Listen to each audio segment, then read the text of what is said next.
In former President Trump's criminal trial here in New York City, besides more witness testimony, Judge Juan Merchan will hold a second hearing on if the former president, Donald Trump, violated a gag order. That's right. And joining us now is former acting Attorney General and senior fellow at American Cornerstone Institute, Matthew Whitaker. Matt, great to have you as always. Let's start first with the former president's criminal trial here in New York. The case definitely does not seem to be hurting him yet. His numbers are only going up in the polls.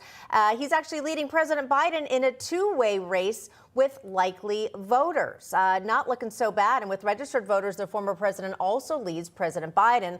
Now, many saying former President Trump's presidency was a success, while a majority of those asked saying Biden's presidency has been a failure. It seems like the public, Americans, are really thinking back to when they actually had money in their bank accounts and there weren't wars and the border was closed, and are simply have had enough of this administration. It doesn't seem that those cases are actually damaging the former president. No, it doesn't. It's good to be with you and Bob today. You know, what it's showing is that in real America, what they're feeling is that under President Trump, they had real wages growing. They felt more money in their pockets. They could, get an affordable mortgage. Everything was working for the American family. And under Joe Biden, with runaway inflation and really an erosion of that buying power and high interest rates, they're feeling it. And I think that's what's reflected in these polls. And it's obviously the trials are meant to hurt Donald Trump. It's meant to keep him off the campaign trail. But, Wednesday he's going to be in both Michigan and Wisconsin. So I think he is going to continue to fight through this. Matt, do you think Democrats, in their hatred for former President Trump, they've overplayed their hand? That maybe they took this a little too far and just set a dangerous precedent moving forward? And what I'm getting at is Biden may be prosecuted, the president after him if it's Trump, and then so on and so forth as we continue on in American history here, that this is the new normal. I hate to say that. What are your thoughts? Yeah. Well, Bob, what I know is that the left believes they went too far, and I'll tell you why.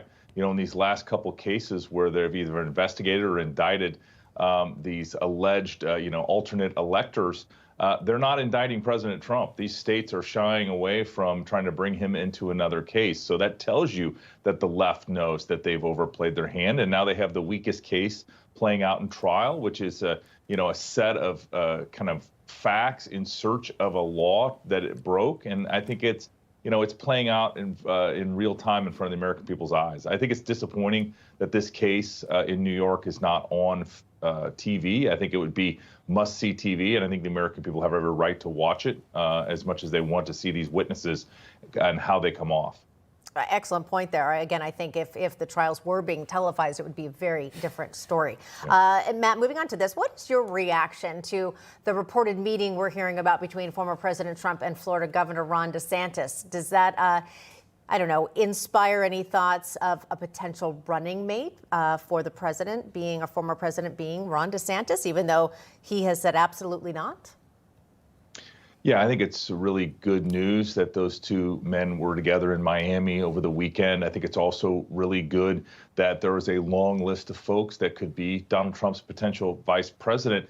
What I saw in my home state of Iowa, even though Donald Trump won over 50% of the total votes and won by the largest victory of the Iowa caucus ever, obviously Ron DeSantis connected with many Iowans, and they liked his message. They liked his record in Florida, and he is certainly a very valuable piece to the Republican coalition so that we can win by so much